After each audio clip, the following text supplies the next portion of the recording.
Es gab niemanden, an den ich mich damals wenden konnte. Es ist gerade super schwer und wir machen gerade eine super schwere Zeit durch. Mashallah, es wächst und gedeiht alles. Und das war so mein heutiger Rossmann und DM-Haul. Packe ich jetzt alles weg. Naja, gut, ich leg mal los. Hallo meine Lieben, hier bin ich mal wieder.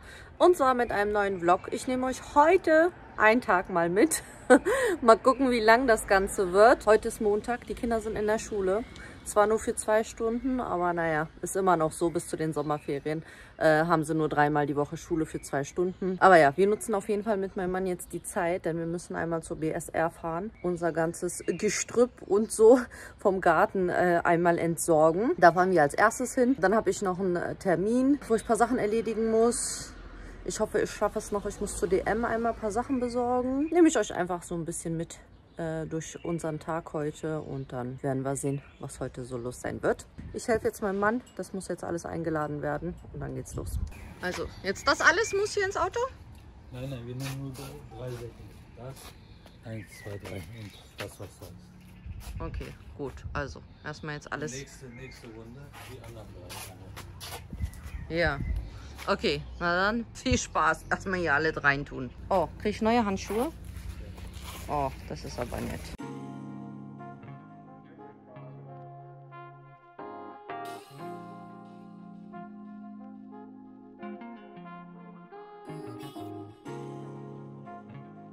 Jetzt das ganze Zeug, wo müssen wir hochschleppen? Hier hochschleppen. Ja.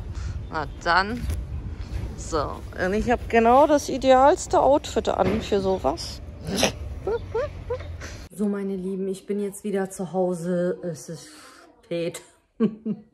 Die Kinder lernen gerade noch ein bisschen auf der Terrasse und ich muss einmal ein bisschen die Küche aufräumen. Während ich weg war, haben die gegessen. Als erstes brauche ich einen Kaffee. Ich habe übrigens noch mein Kopftuch schon mal umgezogen, weil mein Gesicht so voll geschwitzt war. Draußen ist ganz schön warm und das ist zwar jetzt schwarz, aber ich bin ja hier drin, aber dieser Jersey-Stoff ist jetzt ein bisschen angenehmer. Ich war einmal kurz bei DM und bei Rossmann. Es gibt immer so, manche Sachen braucht man von DM, manche von Rossmann. Seid ihr auch so? Ich muss immer an beide. Genau, weil ihr beim letzten Vlog unter den Kommentaren geschrieben habt, ne, wir waren ja mit den Mädels einkaufen und dann haben welche geschrieben, also es ist schön gewesen, wenn ich auch den Einkauf gezeigt hätte. Deswegen dachte ich, ja, vielleicht, wenn es euch interessiert, zeige ich euch mein Rossmann und DM-Haul, wenn ihr mögt. Ist jetzt nicht viel, sind so ein paar Standardsachen, aber egal, ich zeige sie euch mal. Und dann setze ich auch schon meine Böhnchen auf. Heute gibt es Kuru-Fasulye, also so weiße Bohneneintopf ist das. Das ist ein türkisches Gericht, das Lieblingsgericht meines Mannes. Und wenn ich das sage, dann wissen die meisten Türken gleich, dass er aus dem Schwarzmeer kommt. Also Schwarzmeergebiet, beziehungsweise seine Familie, er ist ja hier geboren. Genau, also ich setze gleich die Bohnen auf, das ist ja immer so unterschiedlich. Ich habe keinen Schnellkochtopf. Ich weiß nicht, ich brauche auf jeden Fall mal einen Schnellkochtopf, aber ich weiß nicht, welchen ich mir holen soll, welcher gut ist. Vielleicht, falls ihr einen guten Schnellkochtopf habt, schreibt es mir gerne in die Kommentare. Genau, aber ich setze gleich mal die Böhnchen auf, räume da auf. Vorher mache ich mir einen Kaffee. Dann zeige ich euch gleich nochmal so ein Garten-Update, wie es aktuell aussieht. Und danke nochmal für die ganzen Tipps. Die waren sehr, sehr hilfreich. Und da zeige ich euch mal unsere Terrasse, unsere Hecke ist ja jetzt auch da. Zeige ich euch mal ein bisschen und dann ist mir so aufgefallen, oh Gott, mein Arm fällt ab.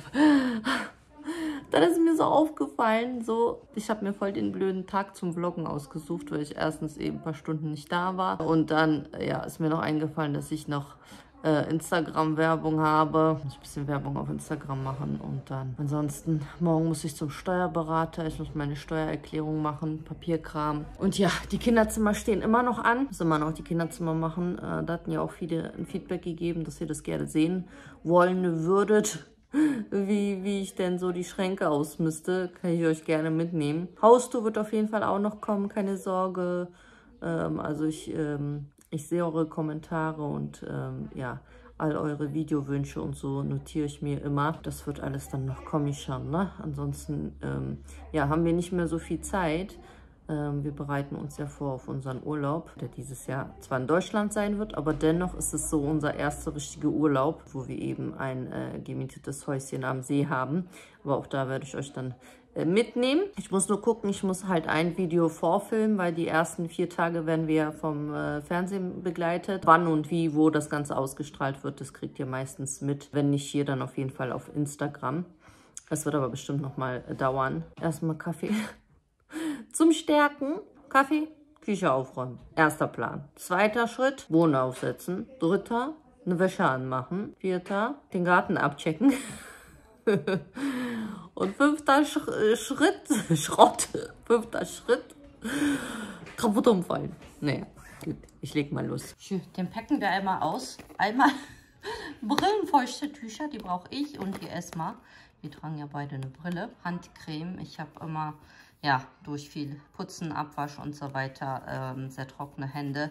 Dann hier Q-Tips, die waren auch jetzt langsam, gehen alle. 2-mal feuchte Reinigungstücher, die benutze ich eigentlich nicht so oft, aber ich dachte jetzt, ich habe, die waren auch im Angebot, deswegen habe ich die mitgenommen, aber manchmal so auf die Schnelle, aber trotzdem wasche ich mein Gesicht nochmal, das reicht mir nicht, aber... auf die Schnelle und ich dachte, auch für den Urlaub wird es vielleicht auch mal praktisch sein. Dann habe ich mir auch das auch von DM, das Peeling, wenn ihr so gerne Körperpeelings benutzt, ich finde das richtig gut, weil es auch günstig ist und es richtig, richtig gut. Also die Salzpeelings sind eh immer gut und dann mit diesem Öl danach so schön gepflegt auch. Danach braucht man keine Bodylotion. Was haben wir noch? Ach, meine liebste Lippenpflege. Die benutze ich super gern. Ich mag das auch in diesem Pot. Also es ist das einzige Lippenpflege, die ich immer benutze. Und die gibt es bei DM nicht, aber bei Rossmann. Deswegen, ne? Von Rossmann hier. Das. Ich habe seit meinen Kindheitstagen benutze ich Dior Hypnotic Potion. Ich weiß nicht, ob ihr das kennt. Dieser kleine, so wie so ein roter Apfel. Und das ist 1:1 das Dupe davon. Das kostet, ich glaube, 3 Euro. Es riecht ganz genauso. Ich meine, klar, das hält jetzt keine 5 Tage, aber muss es auch nicht. Aber es riecht genauso. Und das Hypnotic Potion von Dior ist halt immer richtig teuer. Deswegen ist das eine richtig gute Alternative, auch wenn man den Geruch nicht so lange hat. Aber es ist auf jeden Fall ein Dupe dazu.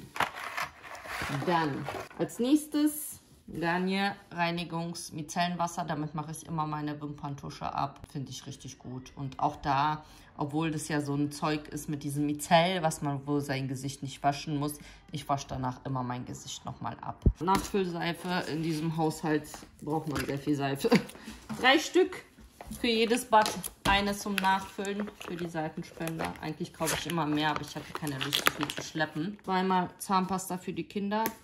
Mag ich auch. Ist eine schöne große Tube, denn Zahnpasta bei den Kindern geht auch sehr schnell alle.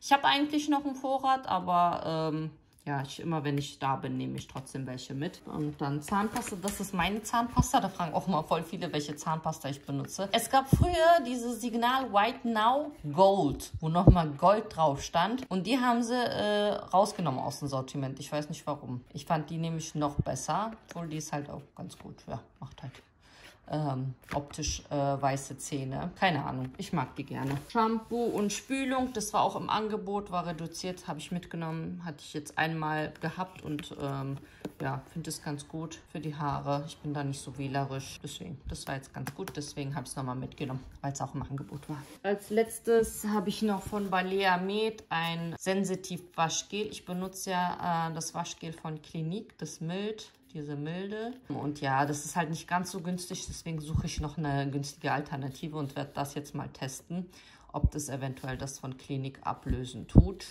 Werde ich sehen. Ist halt gut, ist ohne Parfüm, Parabene und Farbstoffe. Mal schauen, ich werde es benutzen und wenn ihr wollt, halte ich euch auf dem Laufenden. Und das war so mein heutiger Rossmann und DM-Haul. Packe ich jetzt alles weg.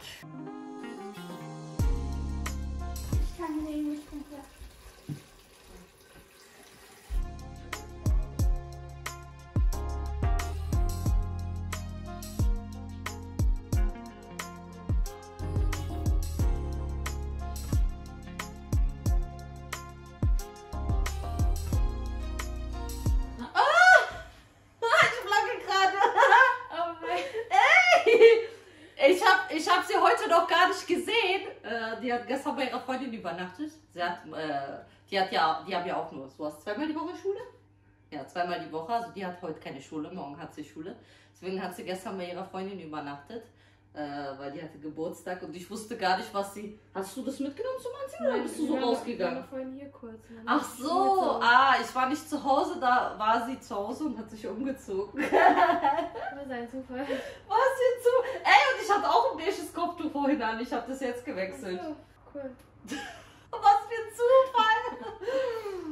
Ja, das Kind hat das gleiche Problem wie ich damals in der Jugend. Und zwar hat sie keinen Platz. Ihre Weisheitszähne haben keinen Platz. Das war bei mir damals auch so. Und die mussten rechtzeitig raus. Wann haben wir? Letztes Jahr? Also ist noch gar nicht, also ist noch nicht mal, doch ein halbes Jahr ungefähr ist es her.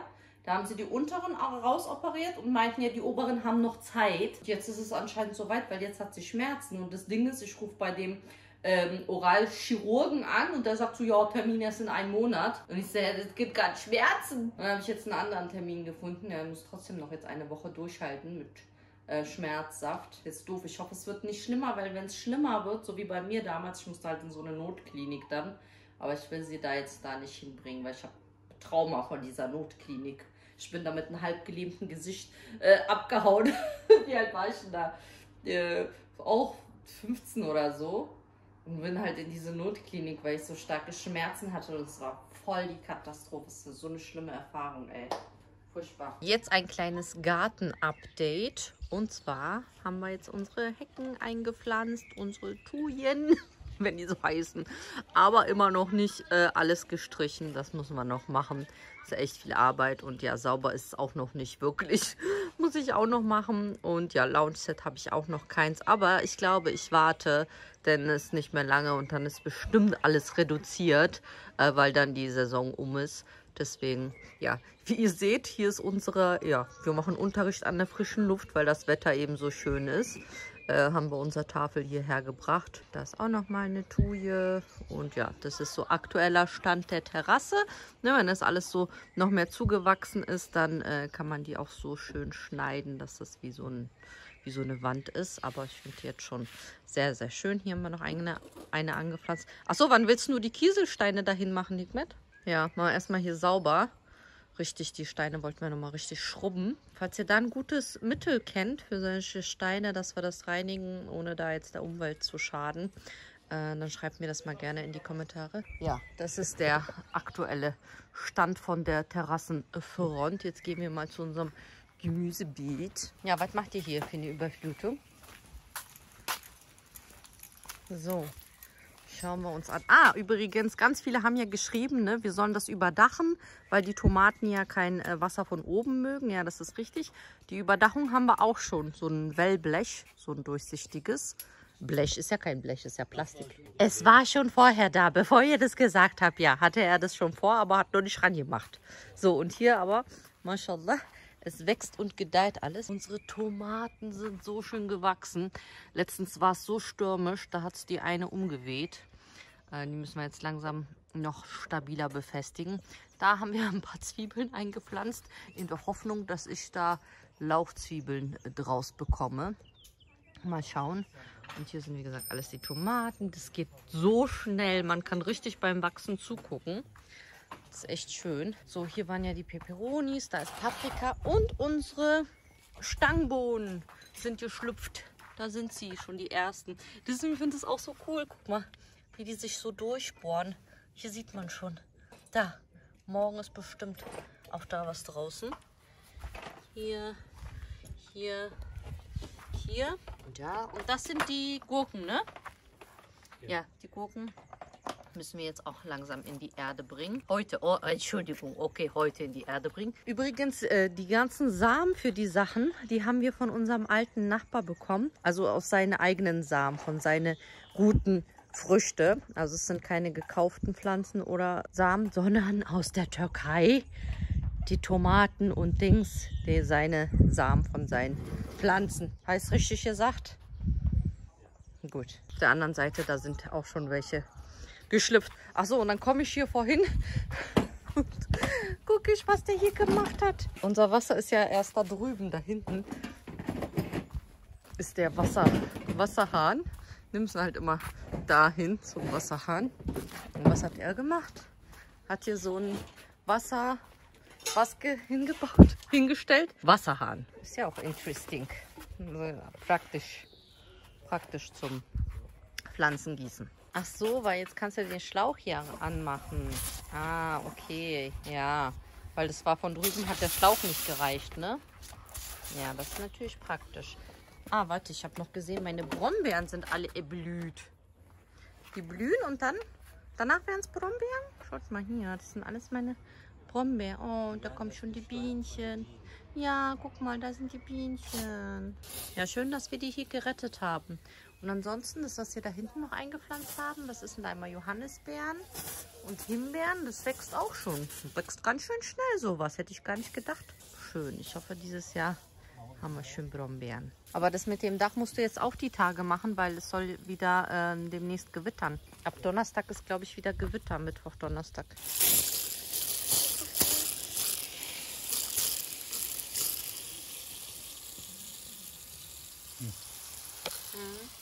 Ach, da auf.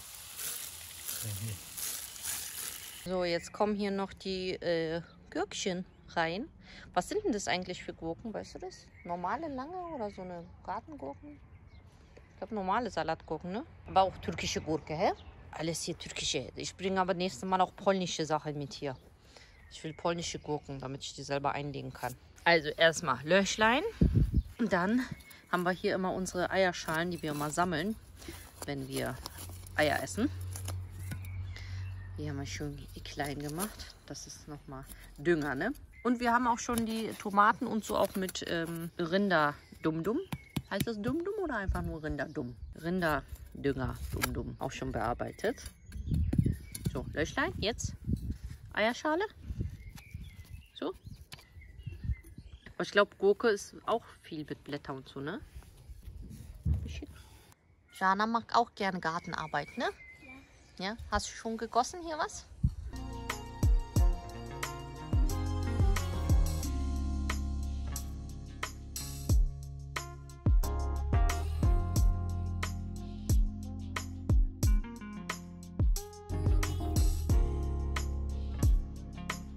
Ja, jetzt ist mir aufgefallen, ich habe euch eigentlich heute gar nicht die Kinder gezeigt. Ja, dieses schwirren halt überall rum im Haus, im Garten, überall verteilt. Habe ich, glaube ich, heute gar keinen erwischt, ne? Außer Mariam. Ja, so ist das halt. Ja, ich wollte einmal so generell ein Dankeschön an euch richten, immer für die ganzen lieben, netten Kommentare.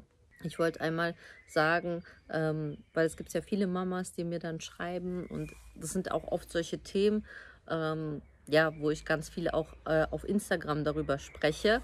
Und ja, für die, die mir nicht auf Instagram folgen, könnt ihr gerne machen übrigens. Aber ja, für die, die kein Instagram haben oder mir nicht auf Instagram folgen, dachte ich, ich sage das hier nochmal. Weil ja, warum ich mich damals auch dafür entschieden habe, ja, mein Leben mit der Öffentlichkeit zu teilen, hat zum einen den Grund, dass damals, als ich mit den Sechslingen schwanger war, es gab niemanden, an den ich mich damals wenden konnte. Das war halt so, ja, gibt es halt nicht in Deutschland und irgendwie, ich kannte niemanden in Berlin, der irgendwie Vierlinge hat oder so. Also ich habe nichts damals gefunden. Ich weiß nicht, woran das lag. Ich meine, okay, damals gab es da schon Instagram, 2008. Ich glaube nicht. Aber so irgendwie, weiß ich nicht, ich hatte nicht diesen Zugang, die Möglichkeit, so mit anderen Mehrlingseltern, Mehrlingsmamas irgendwie in Kontakt zu treten. Und deswegen hatte ich halt dann dieses Bedürfnis, irgendwie da zu sein.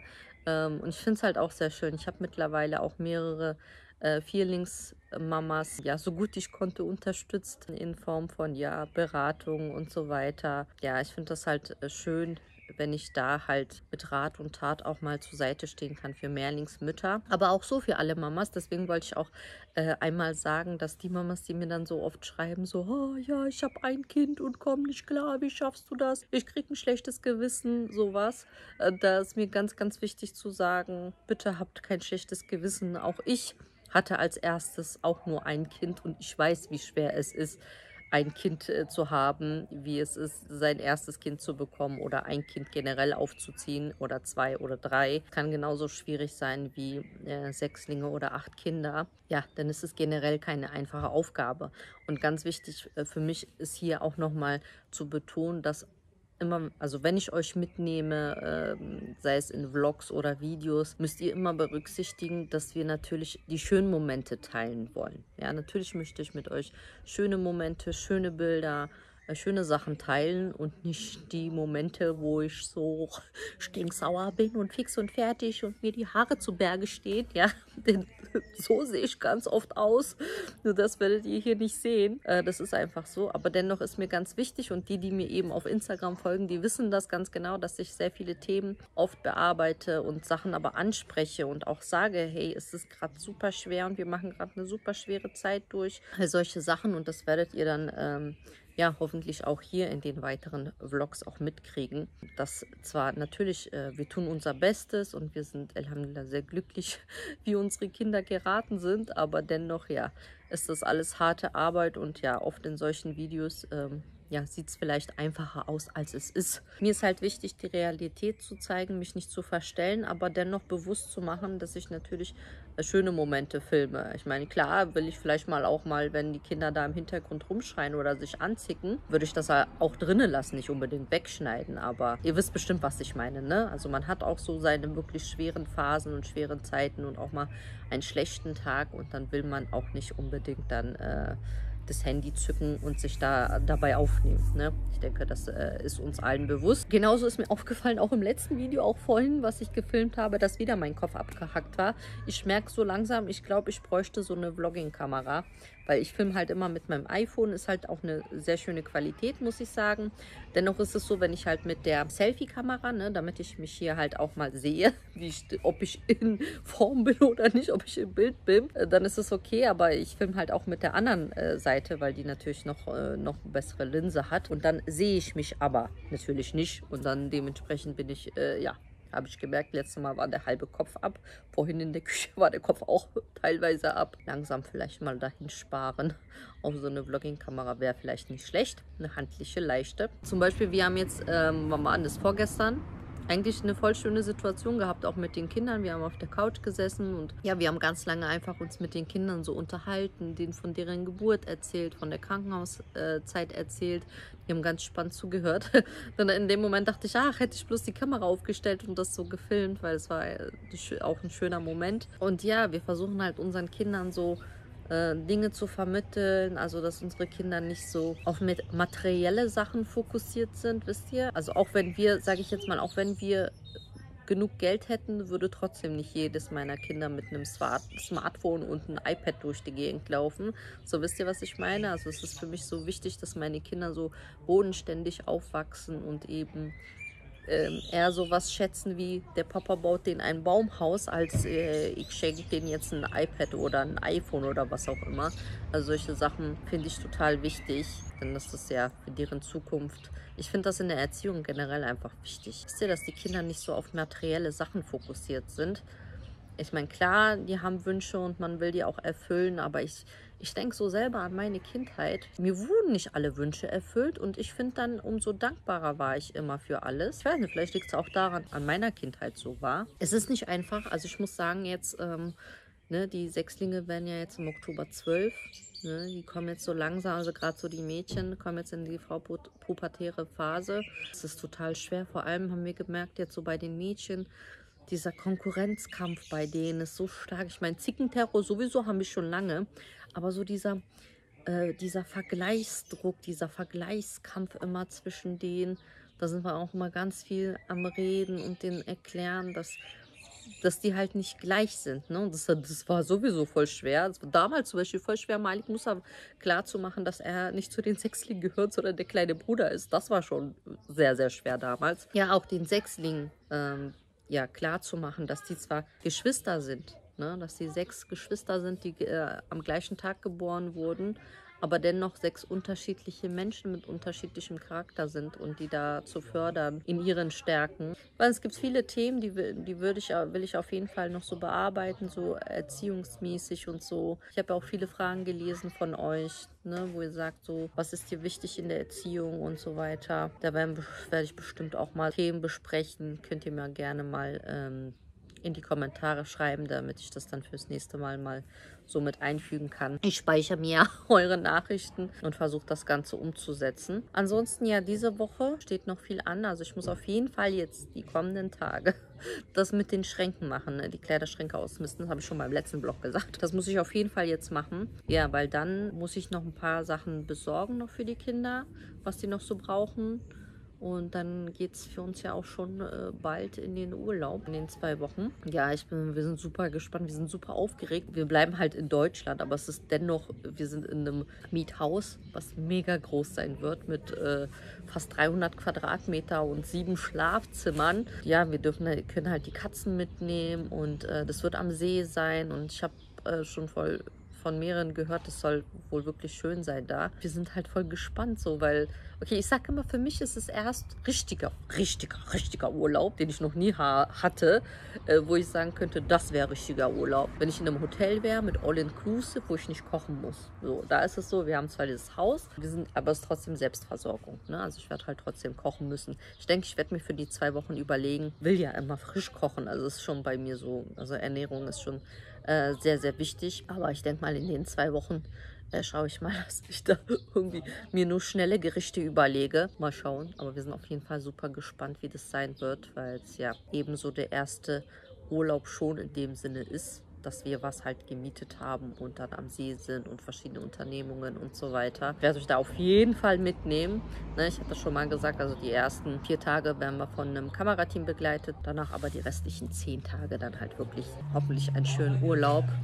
Und ich hoffe, das Wetter spielt mit. Also das war dann heute ein etwas kleinerer Vlog, weil es nur ein Tag, den ich euch mitgenommen habe. Ihr könnt mir gerne in den Kommentaren schreiben, wie es euch lieber ist, ob ihr sagt, obwohl, ich finde, da wird es immer Meinungsverschiedenheiten geben, ne? Dass die einen dann halt sagen, nee, ich will einen langen Vlog, kann locker 1 Stunde sein. Und die anderen sagen so, nee, länger als 15 Minuten. Sollte es nicht sein. Ich denke, da gibt es immer diese Meinungsverschiedenheiten. Aber schreibt es mir trotzdem gerne in die Kommentare, ob ihr gerne sagt, ja, so ein kurzes Video von irgendeinem Tag, was du gerne möchtest, reicht uns. Oder ihr sagt, nee, film mal so die ganze Woche und macht das dann mal in einen Vlog. Wobei ich denke, ich mache das intuitiv, ne?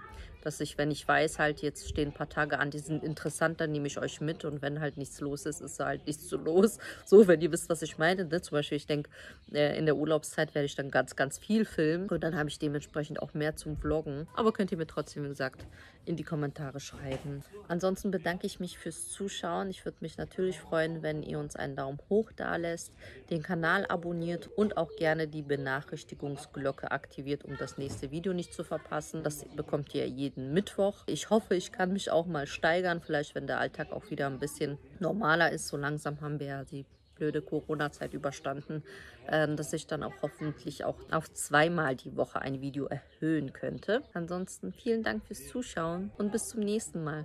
Tschüss!